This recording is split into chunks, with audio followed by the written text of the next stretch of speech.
Good afternoon. Thanks for joining us this afternoon. Sorry, we're running a little bit behind schedule. Just so everybody knows, we're going to drop the last three items on the agenda. We'll visit them next week instead. So the first thing on the agenda today is a proclamation for Fire Prevention Month. And I hear that Mr. Doug DeHaven is going to come up with a second proclamation. Mr. Mayor, I'd like to have the fire department and the fire marshal's office staff come up. Sounds like a wonderful idea.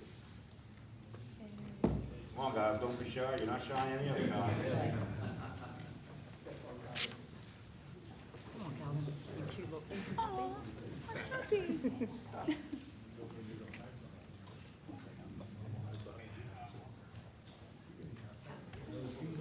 I didn't know he was in here. I would have gone Saturday.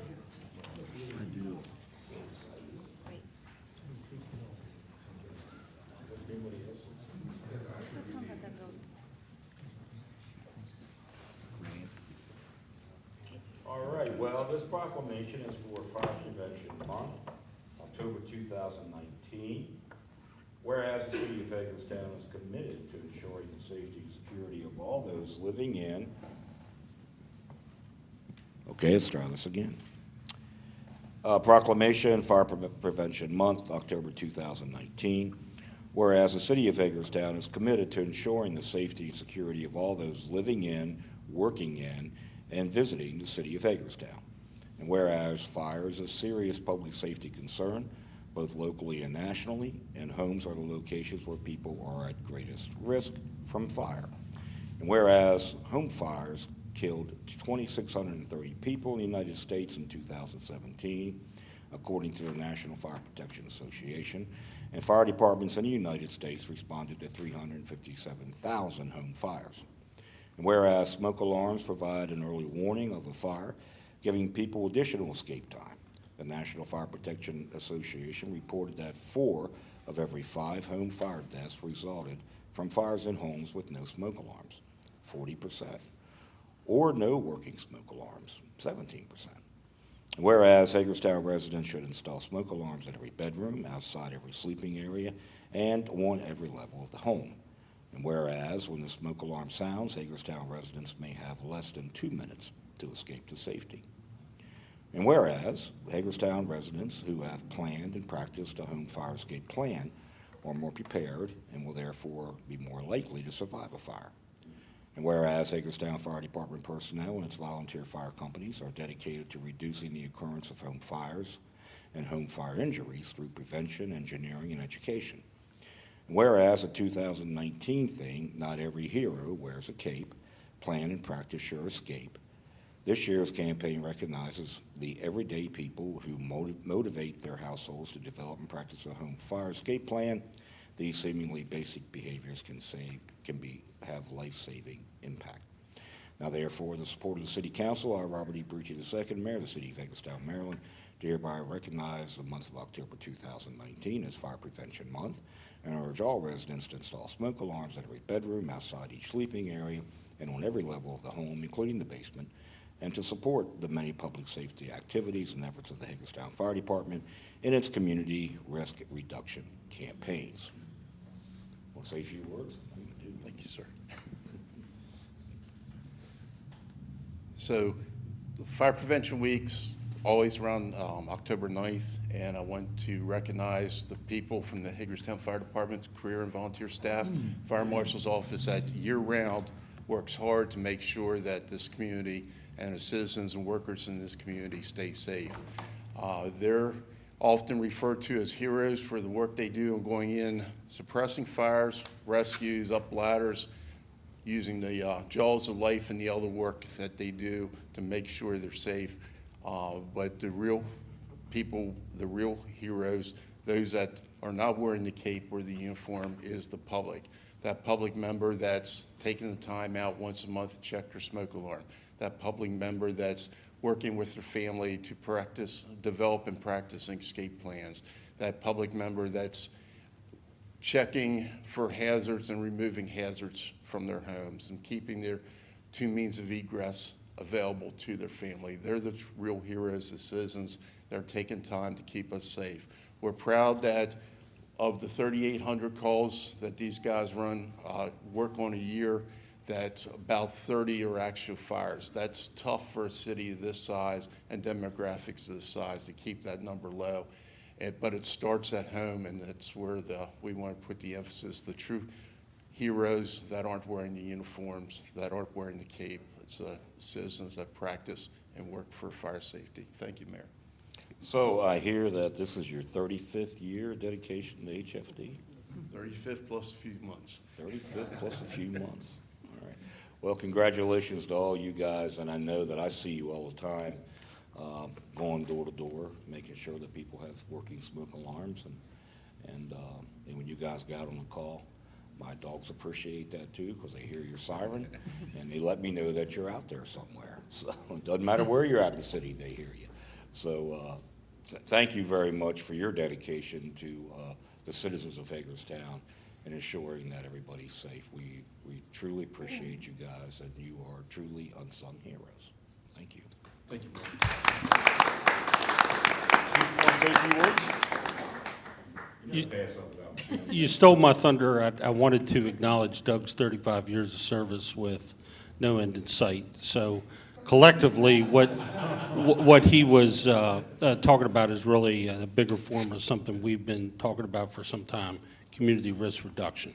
You know, we're involved in a little bit of everything from Washington Goes Purple and the opioid crisis to making sure people are fire safe, make sure people know how to do CPR, make sure our children are educated in how to call 911. So we're fully vested in this community and intend to stay that way. So thank you.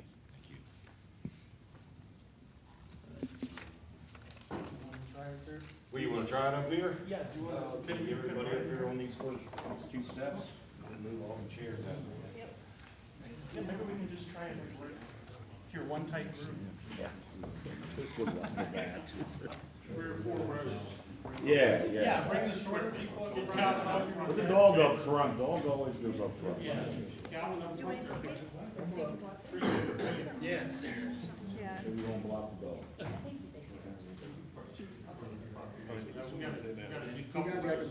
We gotta do couple rows. Let's do,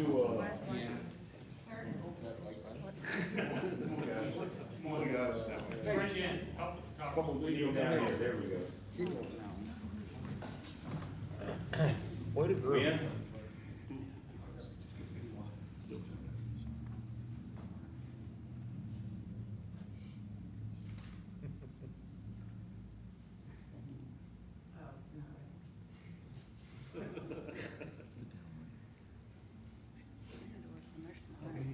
we go, good smiles.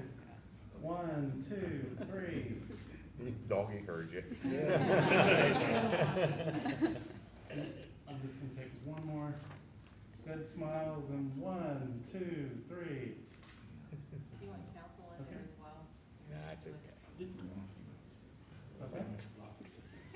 Is that it? We got it? Yep. Oh, I do. Thank you. You're welcome. Thanks for the Well, thank you for coming in. Don't pet my dog. Can we get a council dog? Yeah, I haven't seen any. Or a council cat? I think that's a great idea. Only good cat. Rodney asked to flip sports complex. I wonder why. Guys can get out. No, for around people. Yeah, sports I didn't know there was like actually a big. It's real. just flip that. All right. Okay. All right. Rodney. But they don't want to sit through the Sure. Sure they did. fairgrounds entrance building? All right. All right, next up is the Local Government Insurance Trust Training Grant Award to the Hagerstown Police Department. Tim? Yes, sir. Would you like me to come down here? Is that? Sure, right here is great, yep.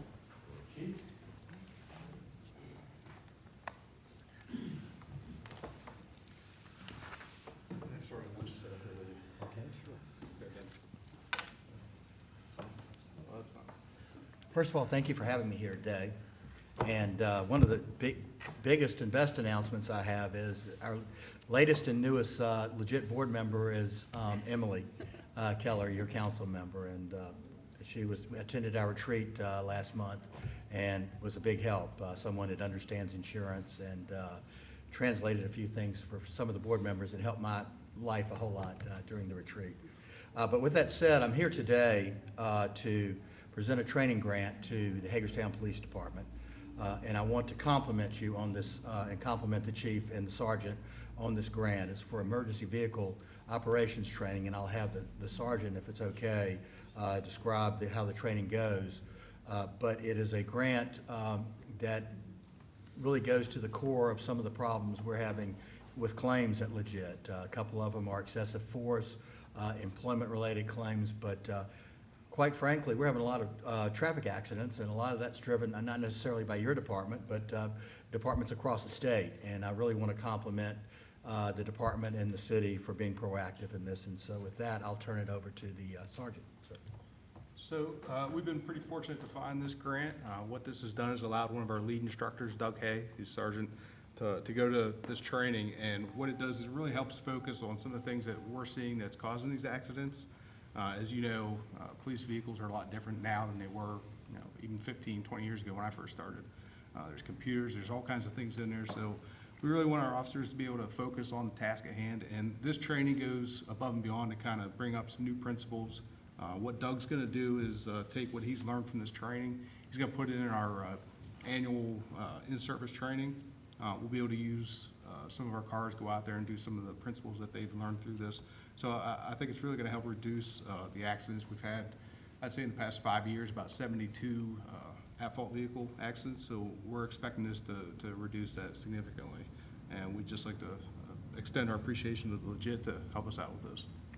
And I mentioned to him to please keep on applying for those grants, because we specifically, our committee has an emphasis on where our losses, have re-emphasized this.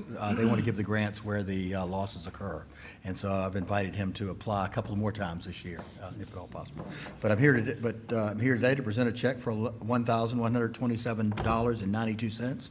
And to whom would you like me to present it? I'll take that. You can just bring it right up. Thank you. Yes, sir, thank you. You can probably hand it to Michelle on your way by. Sure, sure. Thank you. Thank you very much. And thank you for belonging to Legit, and thank you for giving me this opportunity. I appreciate it.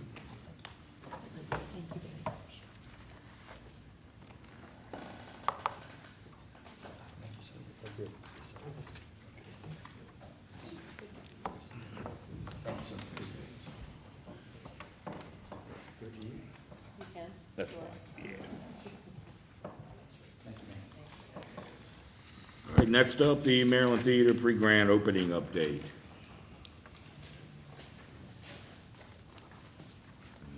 I don't look too frazzled. We hide it well. Hopefully my attire shows you that we've been working. And we know it's not working, maybe. No, you're doing plenty. Thank you for having us. We really just wanted to take a few minutes of your time to give a formal update, let you know that we're just less than 72 hours away from the big day. Still a lot to be done. At this point, we know that we will definitely not be 100% complete, but we're working closely with your inspections staff to ensure that we can move forward with Friday's events as planned. Morgan Keller stands very much dedicated to see the completion through over the next several weeks.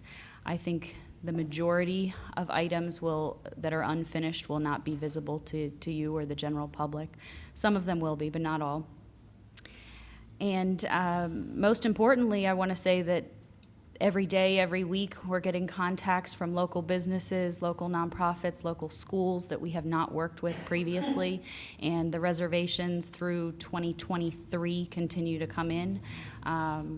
We just received our assigned contract for a 4-day international conference yesterday in 2021. So everything is going wonderfully well. It's a great problem to have.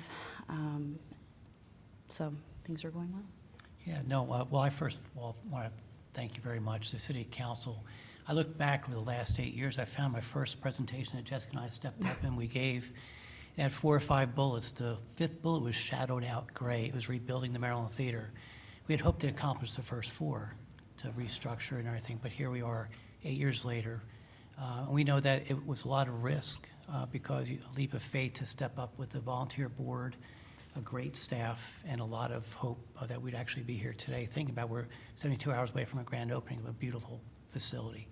So first, I want to say thank you to the city council today, and those that have been here the last couple of years have been amazing. The theater board and the staff and the volunteers and the community really do appreciate the step of faith that you took forward, and you worked with us. We've tried being good stewards, and we've tried to keep the communication open. We really do want to tell you thank you, too, for the inspection staff. They've been phenomenal.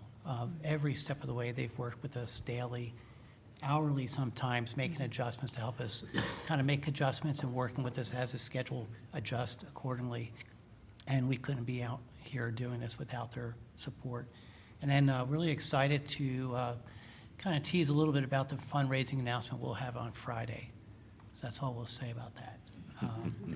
But truly, we just want to say, today was just to come up and say thank you.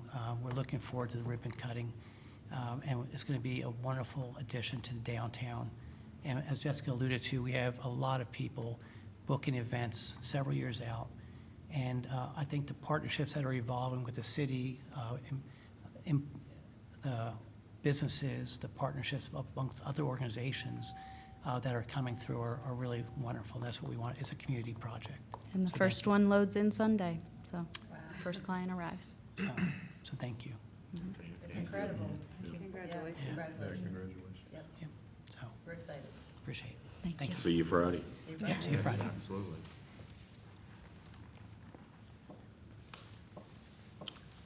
Community Coalition Partnership, Paul Fry and Jim Kirch.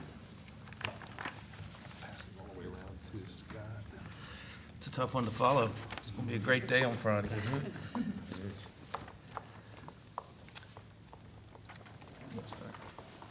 Yes, good afternoon, Mayor and Council, Scott. We're happy to be here to talk about our 2020 Community Coalition. What you see before you, and Jim will walk through a little bit, is our agenda that did not change much from when we presented a few weeks ago to you. So we wanted to present the agenda and then remind everyone about the reception and a couple other details to your questions you have as we move forward. So Jim? Again, we were just here at the end of August, and most of these items, well, actually, all of these items were on the sheet. We just had a couple that we took off because they weren't quite ready to go. As far as main items for the city, of course, I-81 and the I-70-65 interchange have been something the city's been supporting as well for many years. We're going to be keeping that in place. I'm going to just kind of highlight the city items, but if anybody has any questions on any one, please stop me and let me know. The Urban Improvement Project, and we're seeing the fruits of that labor from the last presentation, but there's still two more commitments coming from the governor after his 5-year pledge of $7.5 million.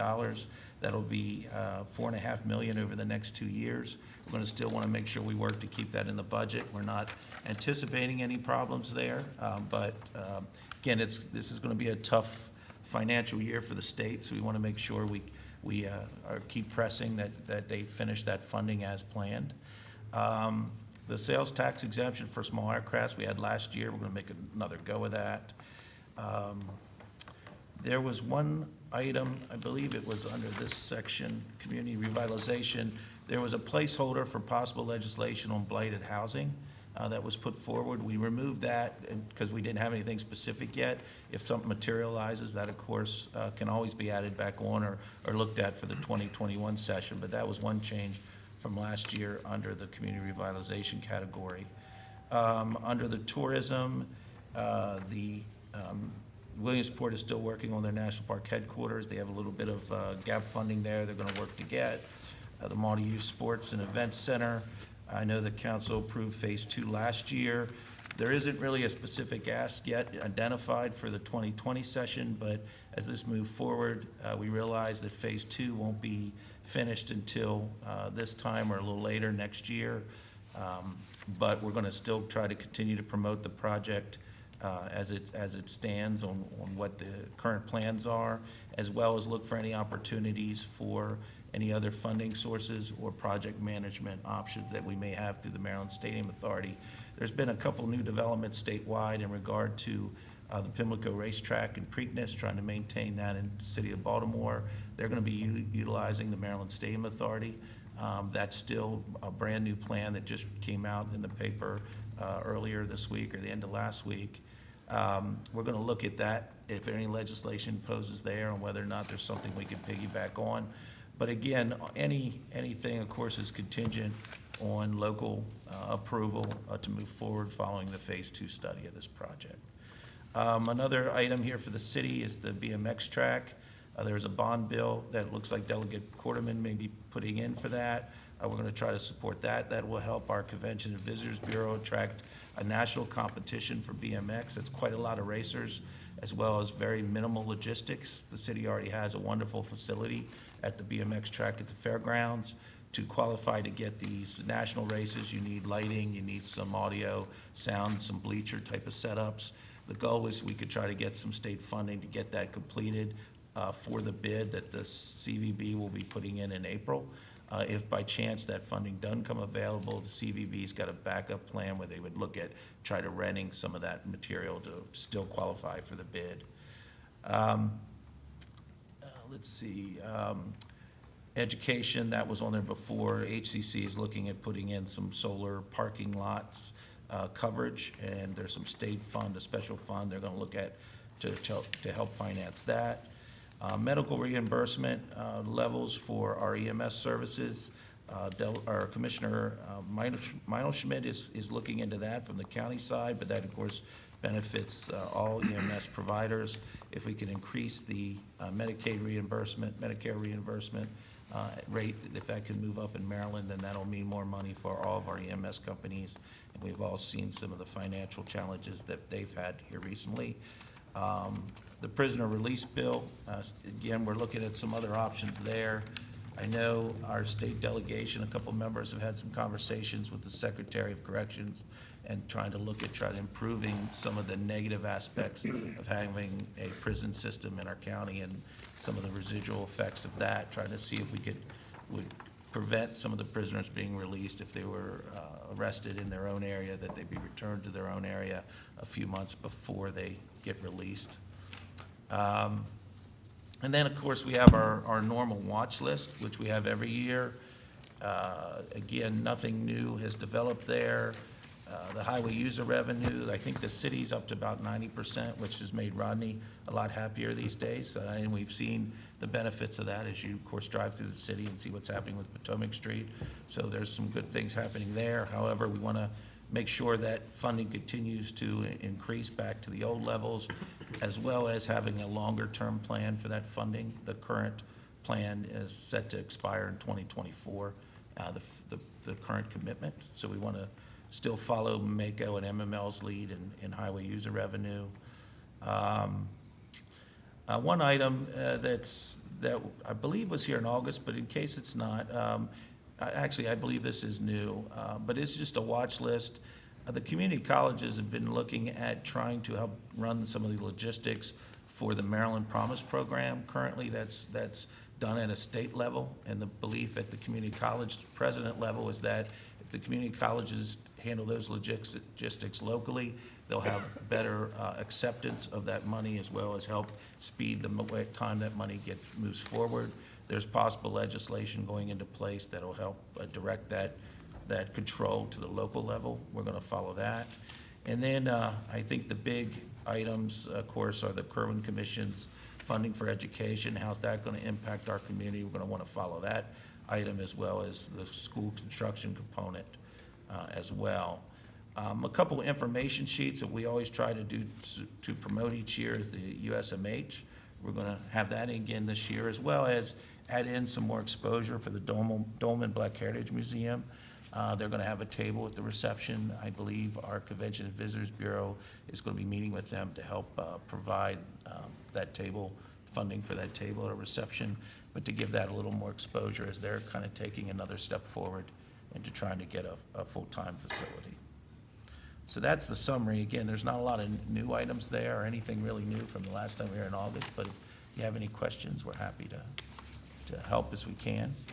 We want to thank the city staff and some members of council who have been there each week to help provide their input and direction. I will say that as this agenda item was gone through, it was unanimous in every aspect of the changes, so there's you know, it's nice to see the community all on the same page working together for these items. We believe that's why we've had success a lot over the last several years. Yeah, and I'll finish with a couple of things that Jim mentioned, the collaboration, speaking one voice in Annapolis, that's always good. Washington County goes with one voice. We again have the Day in Annapolis reception in January on the 29th, which you're all welcome to attend. And lastly, we're before you today, we'll be before the commissioners in 2 weeks. All the other partners in a coalition have agreed to participate again this year at last year's level. And so in addition to answering your questions, our request is again to support the coalition at the levels you have in years past. And we appreciate that, and we'll look forward to hopefully working together again this year. I have a statement. I don't know if it's really a question. There have been years that I have sat on either the city or the county boards, and in various years supported these requests, and in other years opposed them. And I would note that there is an item in particular that I have some concern about, and that is the multi-use sports and events center. And I'll say it maybe as plainly as I can. It would be naive for either of us to pretend that we have respectively and collectively not been intimately involved in the political process of this item as it has unfolded. That politics being what it may, there was the expectation, there was the presentation, there was the confirmation from our delegate and the director of the CVB that we would in fact have two specific asks of the state legislators this session, one of which would be an adjustment in the legislative authority of the MSA to be the revenue source to carry the debt burden on a project of this magnitude. And the other, that there would be some degree of funds requested for design of that, which was entirely the impetus for which we were asked as a body to accelerate our decision to select the site and move this forward. That was the entire context of that presentation by those presenters. And in this, there is a lot of maybes and what-ifs and not reallys. And without that being the collective message of this community through an entity such as this coalition, which carries that message, then I can only conclude that that's not the case. I that would we were say that's not the presented case. I mean, that very well may happen as we move forward. I mentioned the issue with Pimlico, and there's going to be probably some legislation. That literally came out 5 days ago, but I think the goal would be if we could have identified exactly which piece of legislation that you would change, where you would compel the MSA to be a bondholder, as well as apply some of the lottery figures to that. I know we just, probably in the last 2 weeks, have gotten some information on the amount of lottery money that comes out of Washington County. That could be in the $30 million range a year that flows back that way. We believe there is a geographic disparity in how those projects have been spread out among the state. When you look at the projects the Maryland State Authority has been part of. And then, of course, Pimlico is another one that'll be in centralized Baltimore. So we believe we can make a good, strong case for why we need to invest some of that money in Western Maryland. And we're just trying to look for what is the best route to go for what that specific ask is, and how do you change that? Do you change the bylaws of the MSA? Do you look at new legislation that comes in and just simply piggyback on it and add the Washington County project or the City Hagerstown project or the multi-use project into that legislation? That's what's still being researched. So that's kind of why we have it about no specific ask. And when I read this last sentence, even if a specific ask does not materialize until the 2021 session, all that says to me is we are massaging the premise of what was presented to I don't know, deflate, you know, that hard and fast commitment.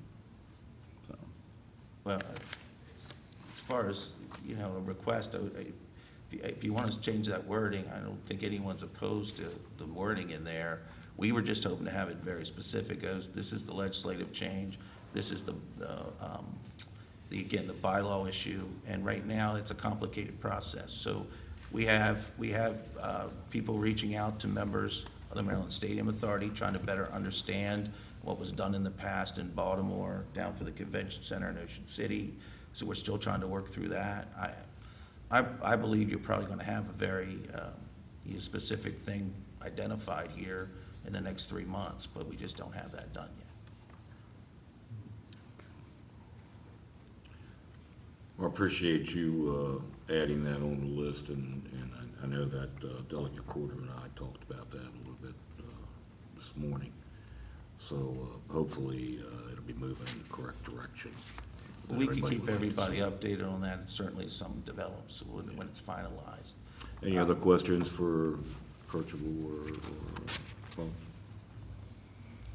Okay, thank you, guys. Thank you all. Thank you. Rodney, we're going to go ahead and have the Ice and Sports Complex annual report. I know they probably really want to stay for the exciting discussion on the gatehouse. Better and better. Paul, Chairman of the Board, Dan, the General Manager's here with me.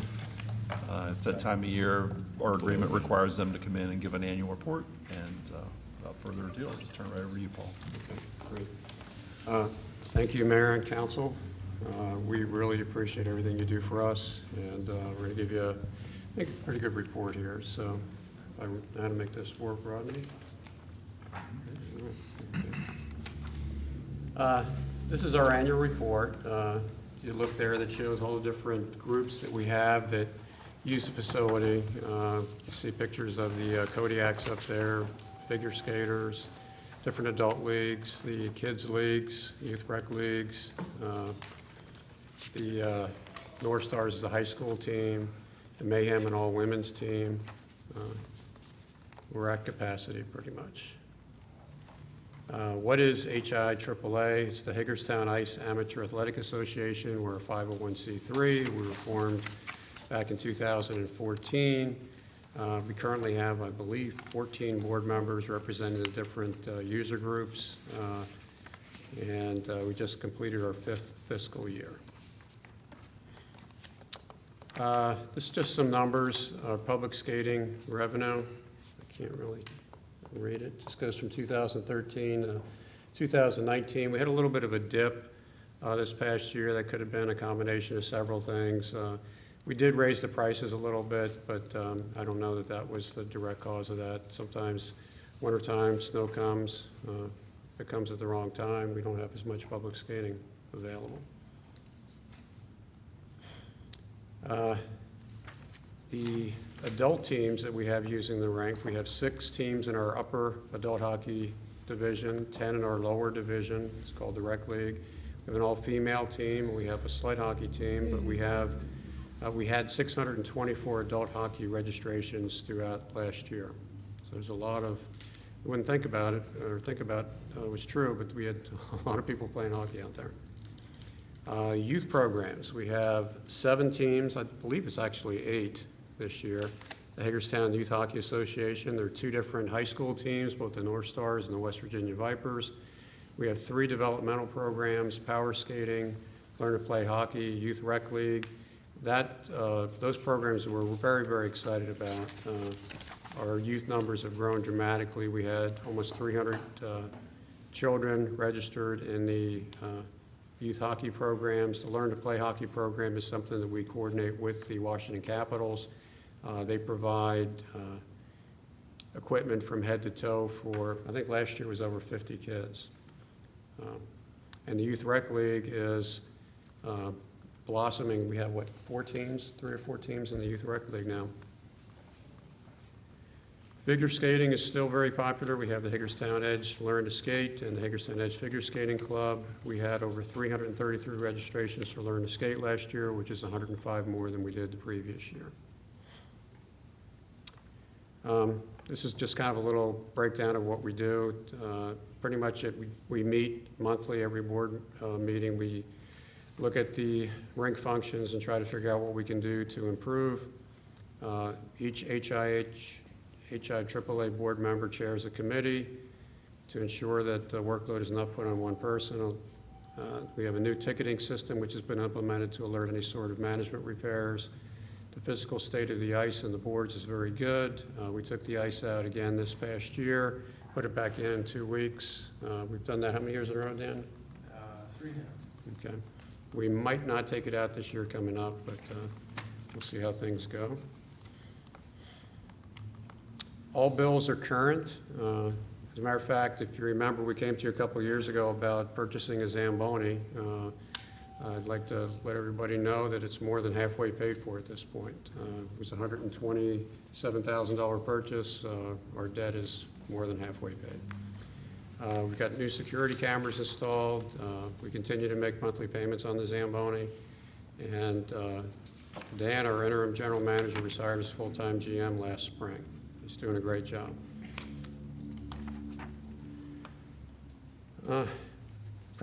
Protecting the rink via reinvestments. Pretty much any type of profit we have, we put right back in. So I want to show you what we've done just in this past year. We purchased a water treatment system. It doesn't sound like that's really that important, but Dan could probably explain a little bit better, but it keeps the ice clearer, which makes it less expensive to maintain. We also bought a jet ice drive system, which is a system that helps us get the ice in much faster, out as well. We can do a lot of repairs with it. And we also just put in a new access gate for the Kodiaks, the sled hockey team. The section that they use, the only wide door that we really have at the rink is where the Zamboni goes in and out of the ice. If you've ever seen sled hockey, and I know some of the members out here have been out to see them play, it's tough to get more than one person on the ice at a time. There's a lot of work involved with getting them ready. So we have a double door down at that end of the ice now, right by their locker room, and we can get 2 to 3 of them out in the ice quickly, and again, back off the ice pretty quickly as well. These are things we're looking at in the future. We probably want to increase the alarm system to bring up capacity. And at some point, we're going to have to convert the cooling system. We've been talking about this for years, but we're not there yet. Okay, looking ahead for 2019 and 2020, we partner with Washington County Public Schools. We put flyers in. If anybody here has a child that's in the elementary school, they've probably seen something advertising for the rink. We give discounts to all Hagerstown employees. We have quite a few police officers that play in our adult leagues. The Parks and Rec Department, we advertise in that program as well. We have youth and adult tournaments. We partner with local businesses to offer discounts for the visitors. And we are working with the roller hockey rink. Hasn't really blossomed the way we wanted to, but we are managing that as well.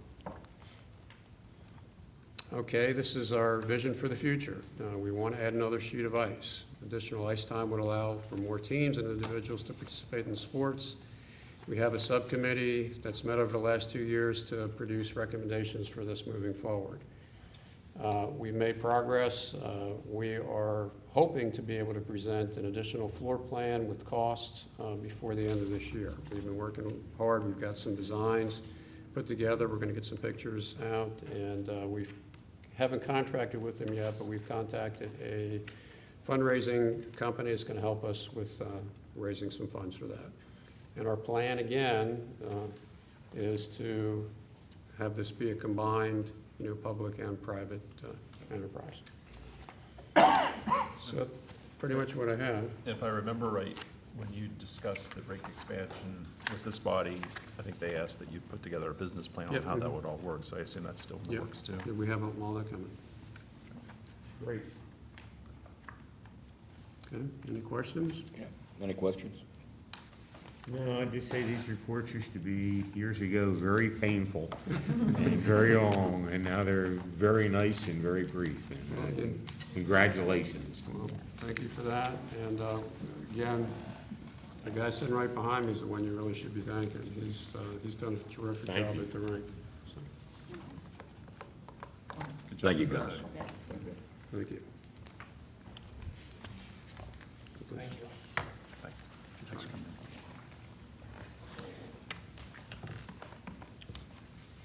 Okay, Fairgrounds Park entrance. Here's some pain for you. You asked for it.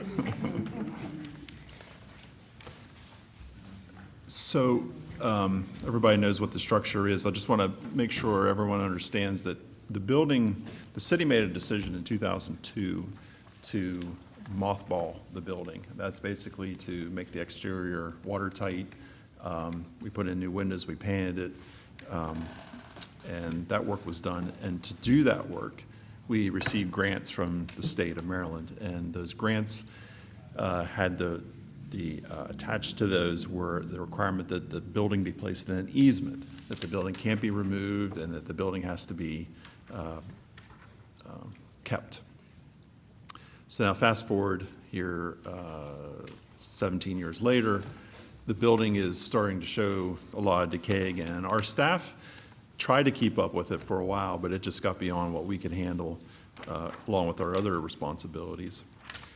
So today's meeting out there with the Maryland Historic Trust, and Dr. Lake came up, she was the head grants coordinator for the trust, came up, and I guess my goal was just to come up with options for us to see what we could do with this building. And I don't know that we have a lot, but I guess I basically would see that we have 4 different routes that we could go. The first would be that we could petition the Maryland Historic Trust to remove the building, and that would basically be going against what the easement requirements are. She basically said that that would probably wind up in some sort of litigation if we push that, but that's certainly an option for us that we could try to remove it. We could continue to let it go and be demolition by neglect, and I can tell you, just over the summer, I see a lot of things getting worse out there. So it's a wood frame building. Once water gets into it, it really starts to deteriorate quickly. So that would also be kind of a breach of our easement agreement that if we just keep ignoring it. So I'm not really sure that's an option. We talked about removing a portion of it, like a significant portion of it. You know, a lot of the thing that's interesting about that building is the front, what you see, the big columns and everything. Could we do a project where we basically keep the front and then build a newer building behind it? She said that the MHT could review that. We could ask for that. It's unlikely that they'll let us do that, but we certainly could do that. And then the fourth option is to go ahead and accept the grant that we were awarded, the $60,000, use our $75,000 as a match and also to pay for the planning, and get it mothballed again. And then, really then it comes down to finding a use. And then there are grants out there we could go after and work out over time. But until you really have a use, I'm not really sure what the point of all that would be. So those are all not great decisions or great options for us, but that's how I see it based on our discussion with them today. So I guess the decision point we have is whether or not to accept this grant, and then if we do accept it, then what's our plan from here on out? But if we don't accept it and it continues to deteriorate, that's also against the easement, Yeah. right? Yeah. Yeah, it's just an unfortunate situation, because, I mean, at what point does preserving history and public safety, I mean, it's clearly not, it's clearly dangerous. And how long, if we mothball it, if we accept the grant and mothball it, how long till we have a vision to be able to repurpose it? You know, how long would that take? You're just delaying the inevitable, and I think we got in trouble accepting the grant the first time. We gave up our options. We did, and I'll say I was on the council when that was done, and I think it was a 3-2 vote. You know, history is an interesting thing in the eyes of whoever looks at it. For a substantial amount of people, that Fairgrounds Gate building has a huge amount of history. For those of us in a generation when the fair in Hagerstown was a huge deal, that is a very historical structure. In the same respect, so is the almshouse. And, you know, that's like, huh. The fact is, we did accept that grant. This body did make a decision 17 years ago to save that building for historical purposes. And I would just note that it's not shocking that after 17 years, we're here discussing we're gonna have to do it again, nor is it shocking to find that your memo says in 17 years, we'll be back to have this discussion all over again. Which to me is more palatable than the realization that I said to Austin that in 50 years we'll be discussing the building of a new stadium again. So having said that, I think we're in a situation where even from a monetary perspective, the last option is your only viable option. And unless we decide that what we want to do is get involved in litigation, which will probably end up being just about as costly by the time we're done as it would be to accept the grant and contribute. We obviously know item 1 is going to be turned down. I think that was made clear to you. Demolition? Yeah, demolition is going to be turned down. Yeah, they won't take that easy. And demolition by doing nothing, to me, is not acceptable, for a number of reasons. One, how can we sit here and talk about private homes and places that have fallen in array and how they're destroying our neighborhoods while we sit with such an eyesore that's there? That also, when it is put back in and mothballed, it looks nice. It's a very nice thing. I would like to think ultimately, I would like to think that your one option of keeping that front facade and putting the building in the back is ultimately the option. And I do agree, though, before you get to there, you need to have some idea of what you're going to do, and it's certainly a long-term project. But I don't think we have a choice. I think to do nothing is not acceptable, and the other options, we're not going to be given those options. So we secure it, we help the neighborhood out instead of hurting the neighborhood, which we're doing right now. And, you know, we spend this kind of money if we have to on taking care of private buildings, right, that the owners aren't doing. So we spend the money to do it. So this is our building. It's historical. You know, if you want to find out whether it's really historical, start inviting the Historical Society and other people in to support us in the demolition of this building. So I don't think we have a choice. We can criticize the O2 council and the three of us that voted to save the building. And it may be appropriate criticism, it may not be, but the fact is it was done, and this is where we sit now. And I think we need to do what we need to do. How long do we have to make a decision on accepting the plan? Oh, I think you obviously have another 60 days, maybe, something like that. Is there a possibility to send a letter of request to MHT to go with an option 3, which is to preserve the front and try to put together a plan for the back to make it a viable building? I mean, I understand what Lou's saying, and I don't disagree. Oh, no, I like your plan. I just know that 17 years from now, a council will be sitting there, whether or not to spend, $150,000 instead of $75,000. And if we could figure out a partner maybe who would partner with us in coming up with a plan for a building that would be viable and usable, I think we should try that before we automatically say, they were gonna spend 75,000 just to mothball, plus, was 135. I'm a lot more agreeable to that than just mothballing again to save For it. time. I mean, it's worth it, No, it's worth I a try. certainly agree. No, I certainly agree with that, Mayor. I mean, that is without question the preferable way to go.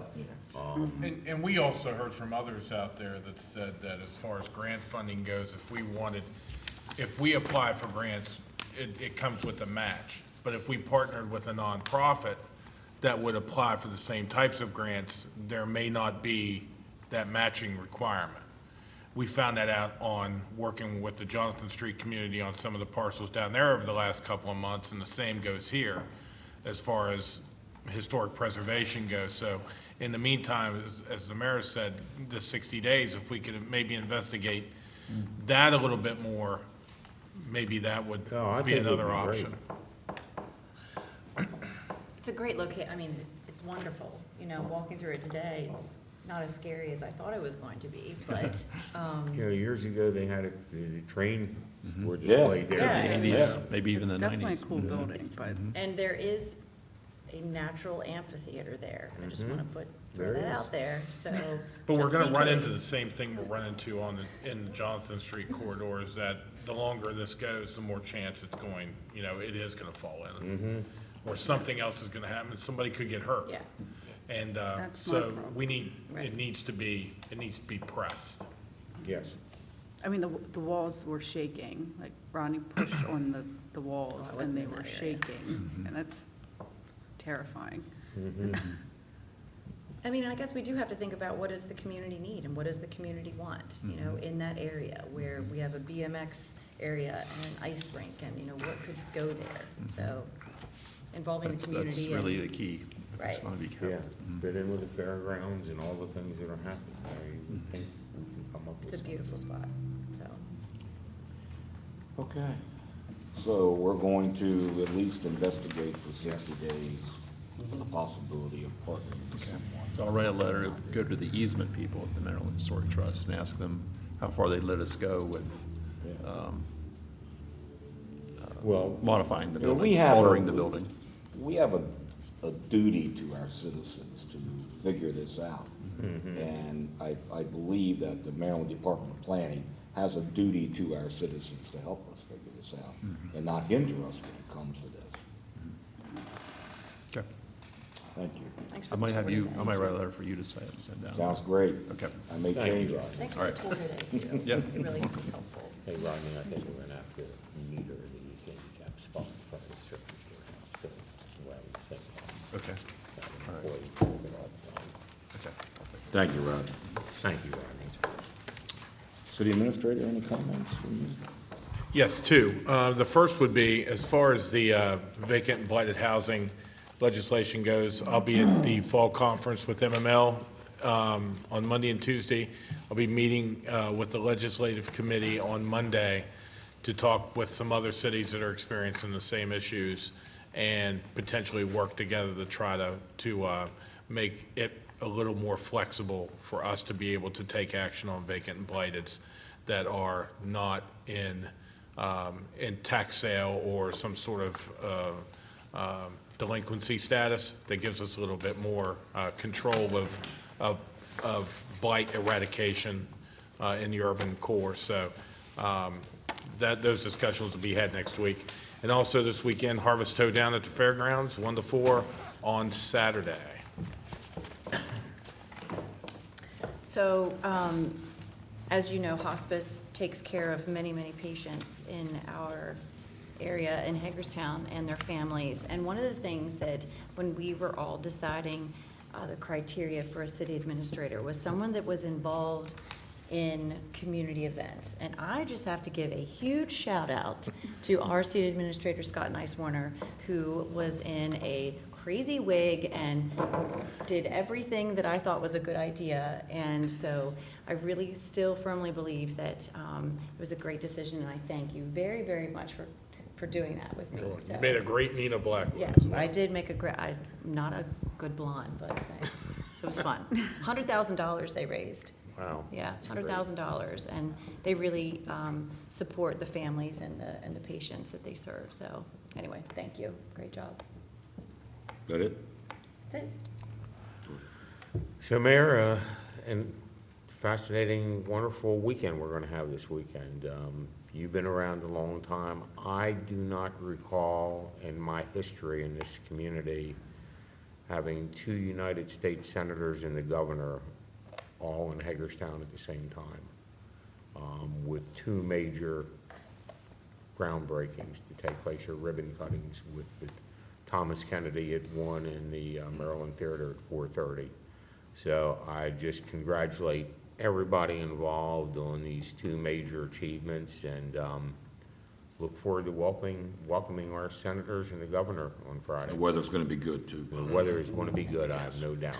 And I want to thank the city and Scott for, I don't know if there really was any pre-planning, or you all just happened to get it all done in the time frame between when I talked to you and now, but congratulations on all the logistics on this. Austin?